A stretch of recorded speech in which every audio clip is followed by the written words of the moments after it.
Hi Tweeties! Welcome sa Chika Tweet. Salamat sa pagbisita. Kung mahilig ka sa latest Kimpaw updates, showbiz balita at mga nakakakilig na moments, nandito ka sa tamang channel.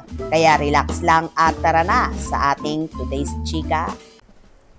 Hanash ni Christy Fermin, hayaan at respetuhin ang desisyon ni Chinita Princess. Muling, naging sentro ng usapan online ang aktres na si Kim Chiu dahil sa patuloy na kumakalat na espekulasyon tungkol sa umano'y pagbubuntis niya. Sa kabila ng samot-saring komento at haka-haka ng mga netizen, tila may mga personalidad pa rin nananawagan na bigyan ng respeto at privacy ang aktres. Kabilang narito si Christy Fermin. Para kay Christy, kilala na ng publiko si Kim dahil matagal na itong nasa showbiz at nasubaybayan ng kanyang mga tagahanga ang maraming bahagi ng kanyang buhay mula sa kanyang career, mga pinagdaanan, hanggang sa mga naging karelasyon niya. Naging bukas din sa publiko ang ilan sa mga mahahalagang yugto ng buhay ng aktres. Gayunpaman, hanggang ngayon ay wala pang kumpirmasyon mula mismo kay Kim tungkol sa isyong siya ay buntis.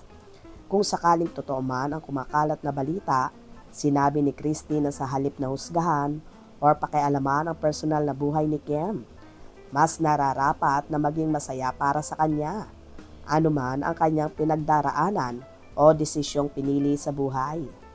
Dapat umano itong respetuhin. Ilang taon na rin si Kim Chiu sa industriya at marami na rin siyang narating bilang actress, host at personalidad.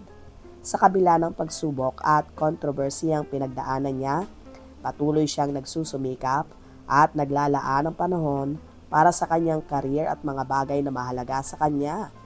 Sa huli, kung totoo man o hindi ang pregnancy issue, ang mahalaga ay maging masaya si Kim sa kanyang buhay.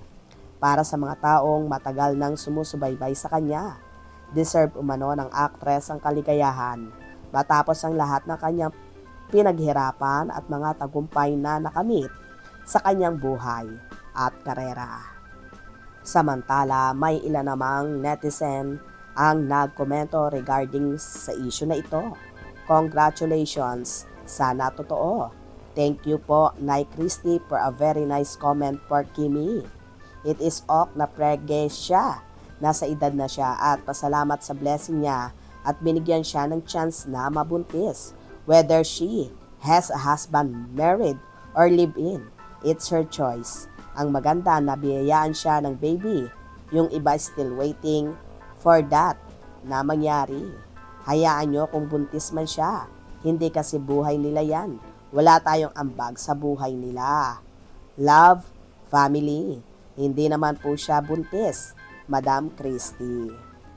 Well, wala man sinabi si Nay Christy or pinatotohanan sa isyong si Kimi ay buntis. Ang hiling na lang nila ay respetuhin si Chinita Princess kung ano ang desisyon nito at mga plano sa buhay.